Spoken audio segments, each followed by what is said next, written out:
So, welcome to the RecWired Podcast. Today, as a guest, I'm delighted to have Gary Wills. For those of you who don't know Gary, he was one of what I would call the heroes of the pandemic. A lot of people will know him from the product he set up, FurLearn, but he's now the owner, founder, and rainmaker for Talent Today. So, Gary, great to have you on the podcast. You're looking very seasonal in the background there. Are those Christmas lights, or is this just you're putting candles on for the electricity to? They went up last Christmas, and I've kept them because they're just like I really like them. But the tree is going up tonight. Oh, fantastic! Yeah, for those not sure when the podcast will go out, but we're 30th of November now, so good, strong, early fatherly Christmas decorations like that, Gary. So, Gary, we met in March 20, and it wasn't the most normal of meetings, was it? It wasn't actually. No, I think I think you were attending a session on FurLearn, and you were on like my mailing list, and I don't know. You tell the story. You're better at telling the story on this one, Andy. So as I recall, I think I was going through quite a difficult time. It was COVID. I was starting a new business. I think I just had my flight bumped, so I couldn't go and see my family, and I was basically stuck. And I got an email probably about 7, 8 at night, and it's just like, "Can you just take me off your mailing list?" And I think that was the general gist of it. Might have been a couple of extra words in there as well. I'm sure we can dig out the mail. I think you might call it spam. Oh, I might have called you spam. Junk.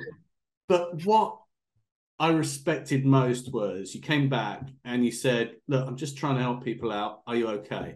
And I think it was at a time where there were a lot of emotions. People were running high. People didn't know what was happening. People struggling with their business. People struggling, with families, with illness, with relationships, and actually it really stood out. And I'm like, oh, he's actually a real person behind this. And, I think then we just sort of got chatting a little bit after that. And obviously I watched what you did with FurLearn, and yeah, it was just wow. So tell us how that happened. So you set up FurLearn, and for those who don't know, tell us what that was. Well, initially I was furloughed myself. I'd worked for a company for 10 years, been in recruitment for 20. And I found myself after being at the time, and not in a big head way, but I was one of the top performers, and went from doing really well to finding myself quite vulnerable, being furloughed, and one of few actually. So obviously, initially I took it quite personally, and my confidence was really low. So I actually decided initially to do a little charity run where it was when COVID really kicked in, and I did a little run from Nightingale, London to Nightingale, Birmingham on my treadmill, and it just got my confidence back, and it went really well. Raised about 7.5 grand. Lorraine showcased it on ITV, and it just gave me this feel good factor, and it was like I just sort of came up with this idea. And Chris Kendrick very well. Yep. From Mercury. I came up with this idea of calling it Furloughed Friends, where I wanted to create a network, a group.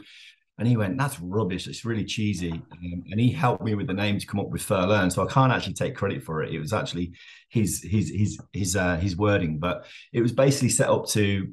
I decided to set it up while I was furloughed to help people who were either job searching, furloughed, feeling vulnerable, lost, living on their own, confidence low, well-being down, and wanted to improve their mental well-being through the pandemic, which went from supporting about 50 people up to, I think, in total about 3,500. So it went really well. Every week we were hosting webinars from sleep gurus, because we're all struggling to sleep, to master chefs to help us cook healthy meals, to a polar explorer to talk about self-isolation. So motivational talkers. We did about 50 sessions, and it just sort of took off. It went really, really well.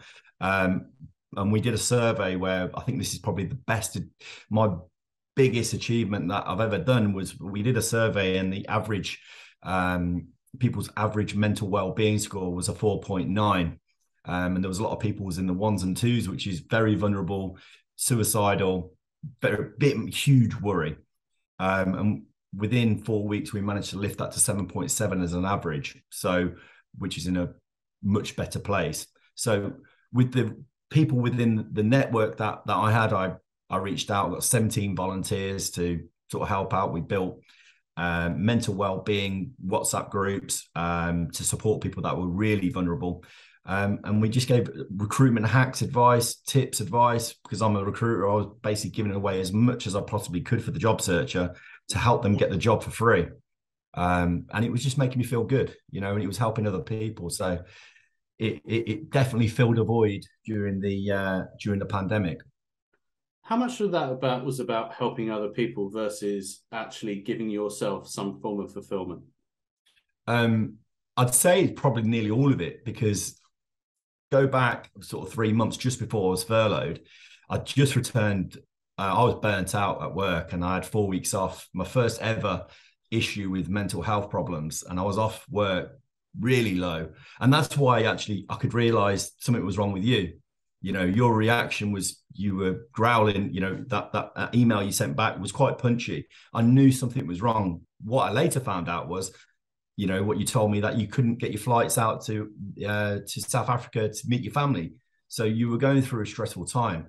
And that's what I was going through. I was going, like 6 weeks before, I was going through horrendous time with my mental health. And I realized if I feel like this, there's going to be so many more people out there that are going to be feeling really down and financial problems. I was very fortunate. I got, the best part of 30K on furlough. So but the job searchers didn't, the people that are made redundant or didn't have the privilege of furlough, they were in a really, really sort of tough place. So it was making me feel good to do some good for others.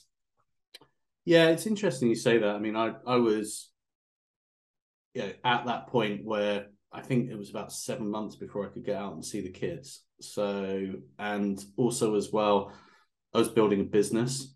I left S3 6 months before, and I've been there 20 years as well. And then throw in I don't think anyone knew where this thing was going to go, when it was going to end. So it was all, it was all new territory. There was no manual to dust off on. This is what to do when a global pandemic hits. Not since Spanish flu anyway, and things were a bit different from then.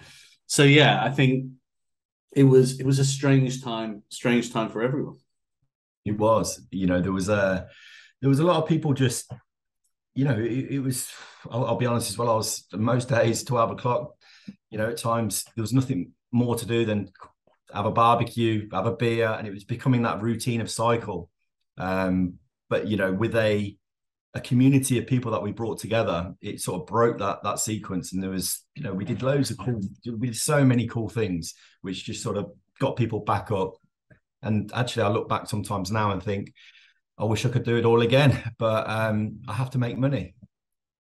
I think for me, the thing in March 20 was just the sense of community. And for me, it was how people were just helping each other. So I remember speaking to Mike Ames, and Mike does similar to me.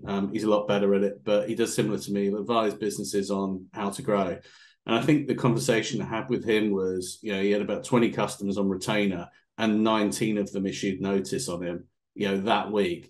And I said, who did you keep? Oh, they're a video conferencing company. I'm like, well, that'll keep you busy for a bit. But I think what was, again, I was starting a business and it was just me. I just had to look after myself. Mike had staff, he had premises, he had, contracts with suppliers. And I think for all those business owners as well, you think back to, wow, it's not just them. It's also everyone they've got, their staff, their suppliers, it's all those type of things as well. So, the pressure on everyone was just immense. It was, and I look back now and I took it very personally when I was furloughed, but the pressure that my MD and the manager that I was working for at the time, the pressure that they were under daily, it was just, you just literally didn't know where your next sale was coming from, where the money was going to come from. High pressure, high stress. But so FurLearn, apart from being a good thing, was incredibly well recognized. So I think there's two things here. I think obviously, as it raised your profile. You went from Gary Wills, good biller, to Gary Wills, recruitment figurehead.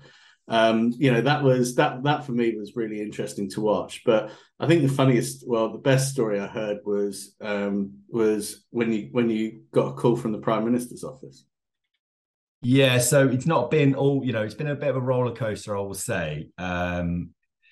It's been a bit of a tough time, and I know you've been through it as well. So going through a separation, unfortunately going through a divorce now, and there was a time quite a while back in the pandemic where I was literally in a bath in a hotel room with 4 beer cans next to me. And I wasn't in a very good place, I'll be honest. And the phone rang, and it was a lovely lady called Lara. And I didn't know, I said, Lara who? Sorry. She goes, it's Lara from the Prime Minister's office. And I was like, you are? I said, you joking? Yeah, good wind up. And she went, no. Boris wants to appoint you and your team as the point of light next Thursday in Downing Street. I was like, really? Unfortunately, we never got to make it down to Downing Street. But how come? Literally that week, the restrictions just went like sky high. So Andy Street. I thought Downing Street was the only place to go for a party in that yeah, I know. Yeah.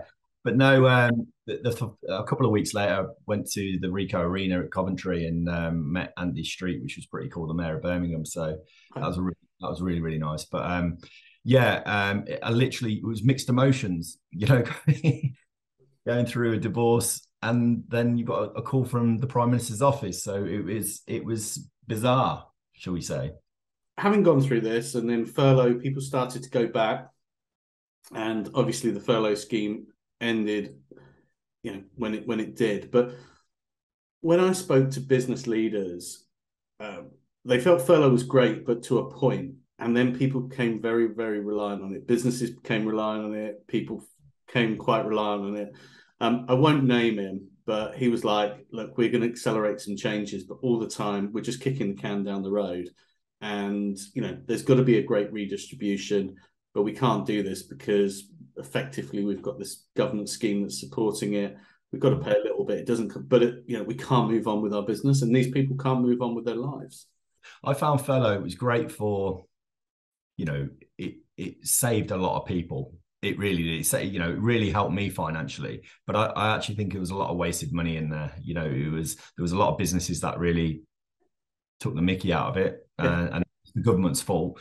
They could have probably halved it. There was businesses that really didn't need the furlough, and they just benefited from it financially. But I think they could have actually pumped more money into children's well-being. More charities could have been built, more support for people that were going through. It's interesting because suicidal rates and stuff like that really aren't getting talked about, aren't getting released, but there's been such a massive impact since the pandemic, and there hasn't been enough, money pumped into that. You try and get your child into for a mental health visit currently, you're probably waiting about 18 months. It's just not good enough. So there's been so much money that was burnt there that could have been used for other things, and also things like innovation as well. There could have been money that were pumped into more things like, emerging technologies, AI, data, battery farms, all of that. There could have been better money spent. I heard so many horror stories. I heard like people who had 2 companies were basically furloughing people in one of their companies and then making them work in the other. I heard stories of a lot of recruitment companies out there that, were basically furloughing people, but then telling them to find LinkedIn candidates for them and still actually making them work. But don't log in, just send us all these resumes on WhatsApp. And I guess as a taxpayer, and also, the scheme was a once in a lifetime scheme designed to help out the vulnerable. And when you see, people who've got big businesses abusing it, but there were some good businesses that came out of it as well that gave them money back. There have been some good ones in there. So, but as a whole, it was a very costly exercise. I think they could have learned when they reopened the furlough the second time, they could have gone about it a different way, but they just used the same model, which didn't get. Bit of waste. Yeah, I mean, it's that whole sort of thing around, okay, shit, this is an emergency, right? We can't wait months and months to deploy this. It has to be done now. Yeah. And yeah, it was just, and as well, bounce back loans and C-bills. It was all you're going to see some cracking default rates on those going forward as well, especially as the interest rates move up as well. So apart from the fraud, I think as well, do you feel there's a certain, it made it a bit easy for people as well? I mean, it was a lovely summer. Don't get me wrong. I remember, yeah, and brave ones. yeah, and that whole sort of Netflix and sit in the garden, actually, perhaps it was great. It suited people. Did you find they were almost sort of furlough absolute winners who were like, this is amazing? Yeah, some people, the majority of people that I spoke to didn't really enjoy the furlough experience because they were left in no man's land. But there was, there are some that I've spoke to who just, I just needed a holiday. I just needed a break. And yeah. I'm not guilty for saying it. It's changed my life. It's changed my way of working. But there were a lot of people like myself that was like, Jesus, what's next? Are they going to call me back? What's going to happen? What's it going to look like? Am I going to be starting from scratch all over again? Do I want to go back? All of these questions, which, everything changed. My sleep, I was grinding my teeth. I was, it was just everything, it just completely changed overnight. So what I would say was that in that period, the people that were on furlough, as much as there was some financial reward for them, I wouldn't say reward, but, compensation, whatever, there was a lot of people that were massively worried. I still see that today. Unfortunately, I still speak to people that are still out of work. But so we'll leave furlough after this question. But yeah. there's I've heard rumours of certain firms putting people. Obviously, there's been a slight downturn in hiring, but I hear some firms putting people on furlough without pay. What's your view on that? Well, it's just slavery, isn't it? It's like, wow, it's just the morally incorrect thing to do. But it's on the flip side, there could be, you've got to look at where that person's at, the business leader, and they're bending the rules to try and save their business, they're trying to feed their family, but it's not right. Trust me, that doesn't sit very well.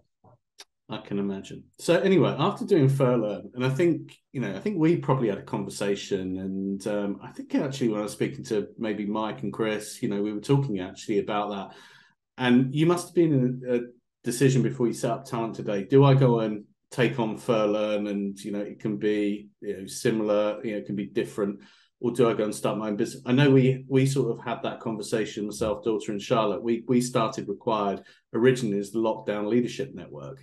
So when we started that, it was very much around groups helping each other, setting up similar, but obviously for recruiters who were building their businesses or in recruitment businesses. But it changed. What worked then worked differently. So you must have been, what was your thought process behind starting Talent Today as opposed to it happened?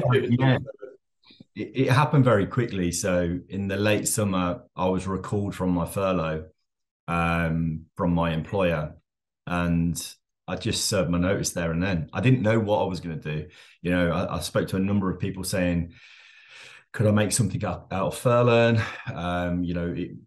It really did. It was a really cool e-learning platform that went on to win awards against. It was brilliant. When I saw you up against Lloyd's Bank, I thought, good luck with that one. And like, fair play. Yeah, the interesting one was we're up against AstraZeneca, who created the coronavirus. The drug. So it was bizarre. We were like, how has this happened? But these 17 amazing people that I had working with me, just it just worked. It really worked. But it was a very quick decision. I didn't want to monetize. I didn't want to make money out of FurLearn because I would feel like a fraud. But it was that I did that to there was an end goal, and there really wasn't. It was it was to help people. It was to help myself as well, make myself feel better. So I very quickly just decided, what, I know how to do recruitment. There's ideas that I've got, different ideas of how about going about the recruitment process.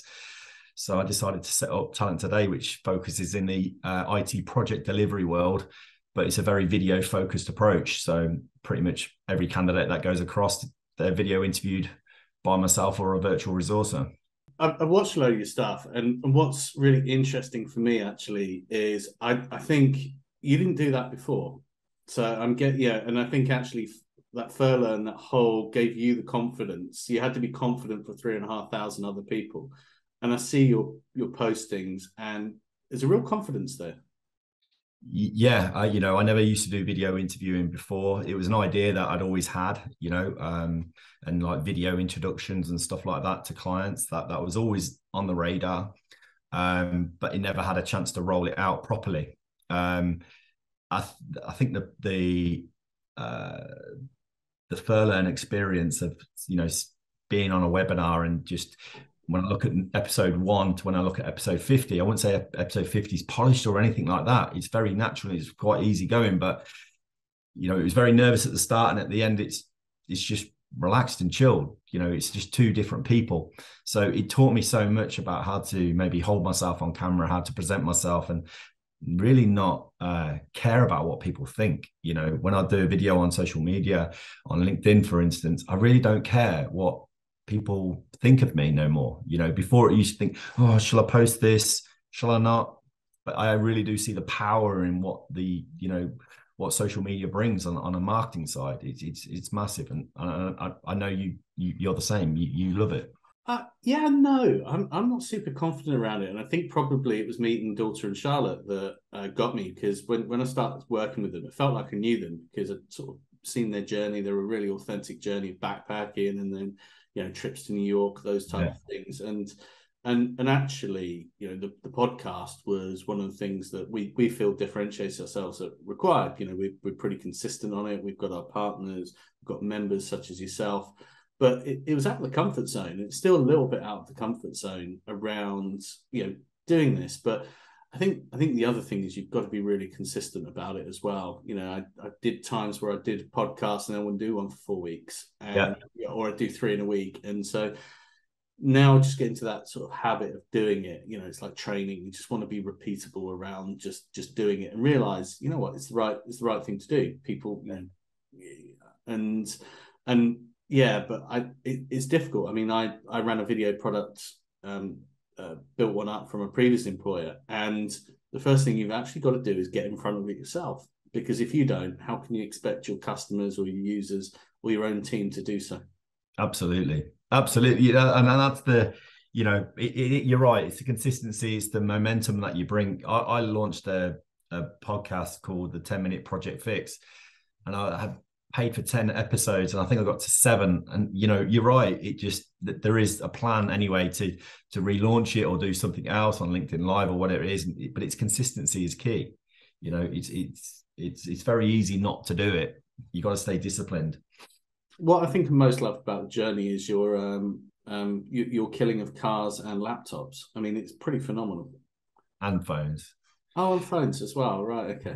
I lost 700 contacts out my phone, and I don't ask. But no, you're not one of these people that are on Facebook. It's like, lost my phone, send your number. I did that. That was my WhatsApp status for about 3 months, and nobody sent me a message. I literally went from when I left the privilege of having a company car at my last place, and I did love that car, but it is just a piece of metal. I drove around in a £600 Honda Jazz for about 9 months, and I forgot to put oil in it, so that blew up. Focus, and I made the same mistake again. That one blew up as well. And then I had a little Saab for a bit, but donated that one out. That was, and now I've got my first company car, which I'm really chuffed about. So I think what's really impressive for me was, right, you had the Saab. Who did you donate it to? Well, I asked the kids what they wanted to do. I was like, kids, we could sell it, and 1,200 quid, 1,300 quid. Do you want the money, or do you want to? Should we buy something else with it, or do you want to donate it to a Ukrainian family? And my son said, let's donate it. My daughter said, let's get the money. We decided that we would find a Ukrainian family. And what ended up happening was, where I work on this business park, there's a big manor house, and they've converted it into communal living for 52 people. So it was donated effectively to them as a communal pool car. Unfortunately, it's didn't put oil in it, it blew up. No, it just hasn't quite worked out. They can't get the insurance, so it just sat there. So it hasn't. They could only barely use it because the laws in the UK are like they need to be for insurance purposes. They need to have an automatic. So it was too high risk, but it was a nice touch anyway. The kids got a massive mention in their assembly at school from the headmaster. So and that's what it's all about. It's for them, that was huge. That act of kindness that they did. Hopefully they continue with that and keep thinking that way.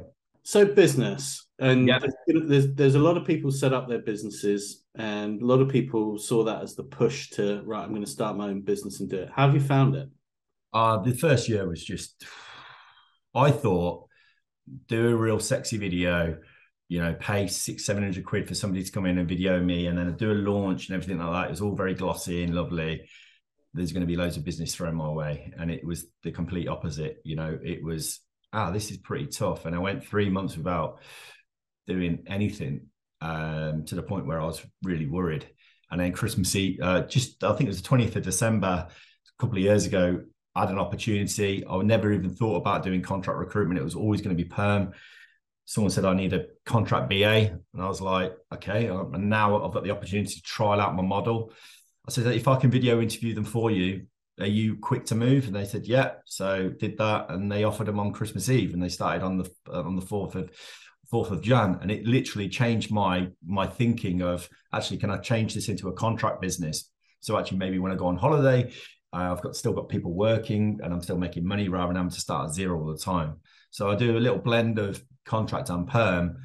But that first year, I think one of the biggest lessons is to just keep in control of your debt, because I nearly had to liquidate the company on month 9 because one of the clients I was working for just didn't pay the bill to my funding partner, and the funding partner turned the lights off pretty much with immediate notice. So I was up for the best part of about 30 grand when I didn't have 30 grand at the time. So it was a bit of a worry if I didn't get the money in very quickly, which was the outstanding bill was about 130 grand. I was in trouble. So, I mean, I think this is a lesson for, I see a lot of recruiters, they're good billers, and it's all of those little things. Well, getting paid is not a little thing, let's be honest, but it's all of those things that you've got to do. It's not, billing £250,000 for a firm is very different from billing £250,000 for yourself. Yeah, it is. And I used to work for an amazing MD called Rob Malaband, and he used to make it our responsibility as a consultant to chase the debt. And that is something which actually you can't rely on somebody else. You can't rely on your funding partner to chase the debt. And when you get this report coming around and it's saying 50 days overdue, you're not in control of what they're going to do next. And when they turn the lights off and you've got 8 contractors working for you and they're all on £600 a day and they're not paying them from last week, so, they have to get paid. That closes my business overnight if I don't pay them. Yeah. So it was a massive, massive learning curve, and something that now, the debt side, I try and make sure that everything's sort of cleaned up within, max of 30 to 40 days. Yeah. And I think there's a lesson there for end hirers as well, because, they're not dealing with big corporates. They're dealing with individuals and small businesses that, cash flow is the lifeblood. Yeah, it is. For a small business, for me, you think you have a target in your head, and you think, if you can achieve it, you think, I'm quits in. I don't think you really realize in the first year how difficult it is to get your hands on money. It takes so long for it to come through the system. And it took me quite a while to actually take a basic salary. So, but now, year 2, this year has been one of the best years I've had, in recruitment. So I really can't complain. I'm a bit nervous about what's coming up in this. Well, I think we're currently already in it, the recession, but it seems like the market's just slowed down a little bit. Yeah, I think my view on it, and as you know, I advise a number of firms, some very big, some quite small. And I think what I've seen over the year is that H1 was a market like no one's ever seen. It started to cool in sort of Q2, but it was this classic case of get as much headcount as you can in, the jobs. Let's make hay, and people did, and then sort of things started to normalize. So I still think we're in a good market. Yeah, Just don't think we're in the great unparalleled market that we did see back end of 2021, early 22, where it's just I've never seen anything like it. Yeah, it was nuts. And, you know, for a small little business like me, I was very grateful for it, because it's, you know, now I'm good for a couple of years to keep the lights on, you know, and I have goals to take it to the next level, maybe next year. So, yeah, it's not been too bad this year. It's been okay. So what would your advice be to someone in, you know, your sort of similar situation? They've worked a recruitment company, they've built up their, and then they get the tap on the shoulder. And let's be honest, it's not going to be furlough again. The government can't afford to do that. So it's going to be, and actually top contract billers are the most vulnerable. Yeah. Because they're sat there, the contractors will still be sat there. There's a guy I know, I think he billed about 700,000, and they let him go because actually they just wanted to keep his commission, I suspect. So it will happen to good billers as well as people who haven't performed as well. But what's your advice to anyone effectively setting up their own business in the coming months? I'd say make sure you've got a runway of at least 9 months, best case scenario, 12 months worth of cash behind you. Only do it if you're really passionate about it. If you just think, you know, if setting up a business isn't what you think about every morning when you get up in the shower, you think, you know, if you haven't got really that aspiration to do it, chances are it may well fail, because it's not really, you know, this is a very lonely thing where 1 minute you're the FD, you're chasing debts, you're doing admin, you're doing all sorts of things. I'd also say is keep your try and keep your spend down as best as possible in the first 3-4 months. And if you can get a deal, you know, just get the confidence as quickly as possible. Get that first deal in and really celebrate it. You know, celebrate that moment, because before you know it, you're chasing your tail again. And try and find that. I'd say I think the key is trying to find your niche. You know, and that's massive. You know, Walter always kicks on about it, you know, hugely. But finding what that why are you different from the other recruiters, the million recruiters out there? What makes you stand out? So I'd be interested actually from the other side. I mean, you've built community. Obviously, you're a member of RecWired. You're in our Dingy group, and you're a great contributor there. What would your advice be to us guys at RecWired in terms of building our community? I think you're doing a good job of it, to be fair. I think you've got the event this Thursday night that I'm seeing. You keep people together. There's good learning. You know, I'd say just keep posting, maybe within the group as well. You could maybe use the WhatsApp groups to become a little bit more visual. You know, so instead of it being just all text-based, maybe actually say, guys, I've just had this idea, and actually record it and send it to the group so that they can actually see a bit more of who Andy is rather than just the name, or Walter or Charlotte. You know, an actual idea that you've got, like, have you thought about this? Or just so you're aware, guys, there's this deal which is opening up with this funding partner, or what, you know, whatever it is, just maybe putting your face to it a little bit more. That's a really good tip. Well, thanks for that. And so I'll definitely try that. I mean, yeah, the events for us are an interesting one. When we set that up, obviously we're in the middle of lockdown, so events just weren't a thing. And there's some really good companies out there doing events. So our focus just tends to be more on the sort of socials than the learning events. But yeah. I'm really looking forward to Thursday. The podcast will probably go out after that. So if there's any added stuff, then we'll put that on. So we've talked a little bit about it, and it is the elephant in the room. But where do you think this market's going to go next year? And it's what everyone's talking about. No one's sure. No one's sure. It's I think it will flatline a little bit. To be fair, I think it's not going to. I think usually in downturns and stuff like that, you'll see, unfortunately, clients negotiating terms, trying to cut costs, cut rates, cut contractors.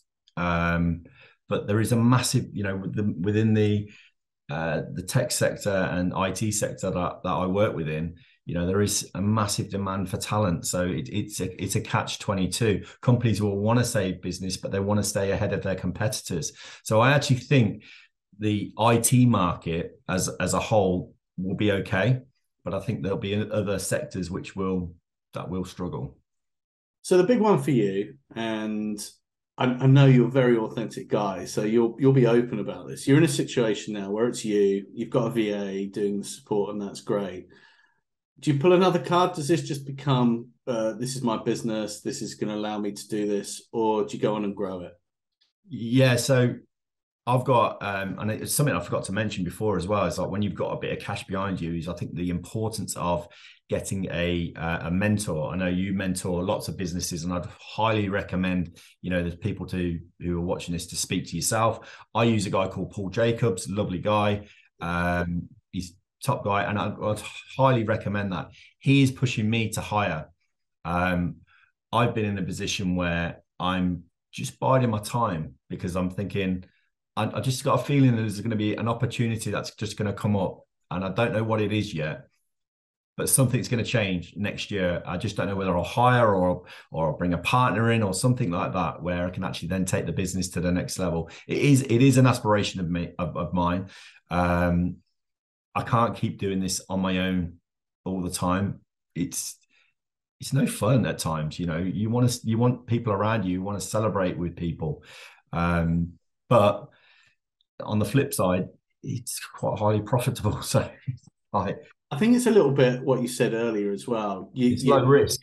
You're thinking it through. You're not 100% committed. I think if you're going to hire that, you're going to build a business. What am I going to build it to? Why am I doing this? Because if you're not thinking about that all day, every day, if you're not 100% committed, you go in half-assed on it, then it'll hurt you. And I want to give that person 100% of me. So if I was to hire somebody, they fully got me 100% of the time. And there's times, you know what it's like in your life, ups and downs, divorces, whatever. Sometimes you've just got to look after yourself first before you can actually look after others. So I'm on a little bit of a journey, shall we say. Yeah, I mean, it must be strange because you've gone from this organization, 3,500 people, and, lots of conversations to you. And yeah, it's that difference. And I think, my consultancy business is myself and Zoe. So yeah, it's quite niche, quite small. The group for me is where I get a lot of my, I think a lot of my sort of social as well. A lot of sort of group need as well. And I think just as people, we need that.